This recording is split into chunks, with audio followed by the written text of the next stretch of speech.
Secondary scoring is top of mind for the Edmonton Oilers coming off their victory over the Anaheim Ducks. There were 6 different players scoring in that game, including 2 on the third line. Derek Ryan and Warren Foegele, who are now being centered by Ryan Nugent-Hopkins. What kind of a difference has that made? Obviously, it's made some kind of a difference to those players and how they play 5-on-5. Well, yeah, it's interesting how a few days and a coaching change will make the difference will make on a player. I think Jay Woodcroft coming in here, what he does, what a coaching change does, is usually kind of fires up the guys on the bottom half of your lineup, that they get an opportunity to kind of impress the new coach. And I think we're seeing a little bit of that now, and I think the coach is rewarding them. The coach is going to say, okay, I'm going to give you some ice time here. I'm going to give you an opportunity to show me what you can do. And guys like Derek Ryan and Warren Foegele are taking advantage of it. And I think basically Jay Woodcroft is looking, and he's going to play McDavid, Draisaitl, and Nugent-Hopkins down the middle, and he's going to kind of try and balance that lineup out a little bit, as opposed to having all his top guys up top. So I think it's working out. Obviously, the addition of Evander Kane has helped spread that lineup around, and those guys in the bottom 6 are now getting an opportunity to impress the new coach, and they always get that jolt of energy when a new coach comes in, because now they can say they're going to get an opportunity to impress, and they're going to get an opportunity to play minutes that maybe they didn't under the last guy. And I think it was a situation where guys like Derek Ryan, guys like Warren Foegele, and guys like that in the bottom half of that lineup, they were kind of pegged by Dave Tippett. He had them pegged, and he said these guys can only play this certain amount of minutes in these certain situations. And Jay Woodcroft comes in here and he says, you know what? I'm going to see what you can do when I increase your ice time with more situations. When I play you with a skilled player like Ryan Nugent-Hopkins, show me what you can do. And I think right now we're seeing that. And that third line is become a really effective line for the Oilers with Ryan Nugent-Hopkins, Warren Foegele, and Derek Ryan. And Ryan Nugent-Hopkins, he's been playing top 6 minutes his entire career pretty much. Even before the season and last season, you have McDavid, Draisaitl, and Ryan Nugent-Hopkins, all centers normally. The Oilers had moved Nugent-Hopkins to play in the wing, whether that's with McDavid and Draisaitl. But having that skill set on your third line, it has to raise the boats, I would think. It does. It does. And it kind of evens out the playing time, I think, the ice time. And now you don't have to play McDavid 25 minutes. You don't have to play Draisaitl 25 minutes. You don't have to play him, a minute 45 on the power play. Like, you can spread out that ice time a little bit. And I think we're seeing that.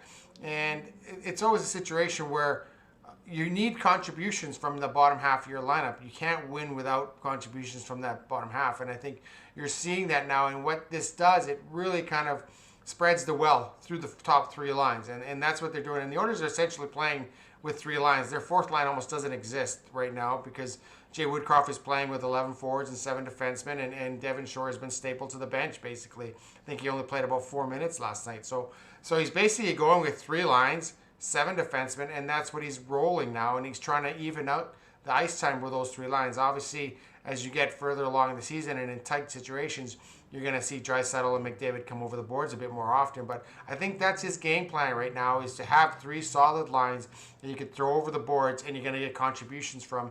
And right now he's getting contributions from those lines. And I think that's the approach that Jay Woodcroft and his coaching staff have taken early on here in his tenure.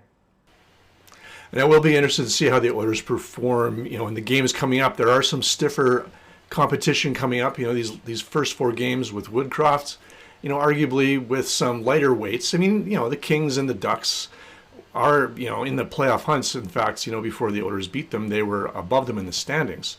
But, Edmonton's got the likes of Minnesota, who are second in the conference, or up there in the conference standings. The Tampa Bay Lightning are 2-time defending Stanley Cup champs, and they're constantly trading, in the number 1 position in the East with Pittsburgh and Carolina and Florida.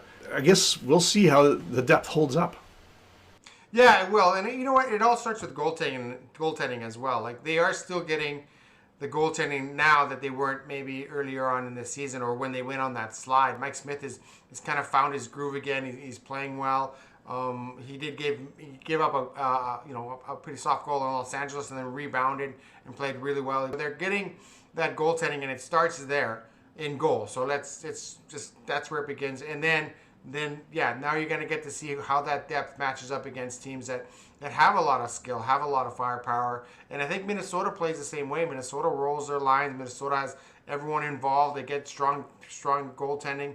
So they go from there. And I think that's going to be a good matchup for the Edmonton Oilers to see where they match up against other deep teams. The teams they've been playing so far, they haven't been deep. And Dallas Aikens admitted so much last night. He says, we're just not deep enough to play with these guys. They had Getzlaf was out with an injury, but they don't have that three-line depth that the Oilers can throw at other teams now.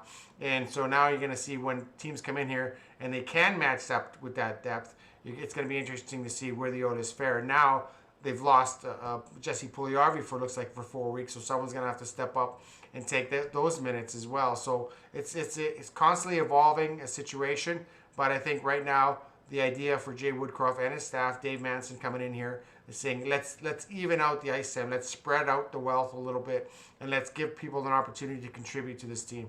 And so far they're doing that.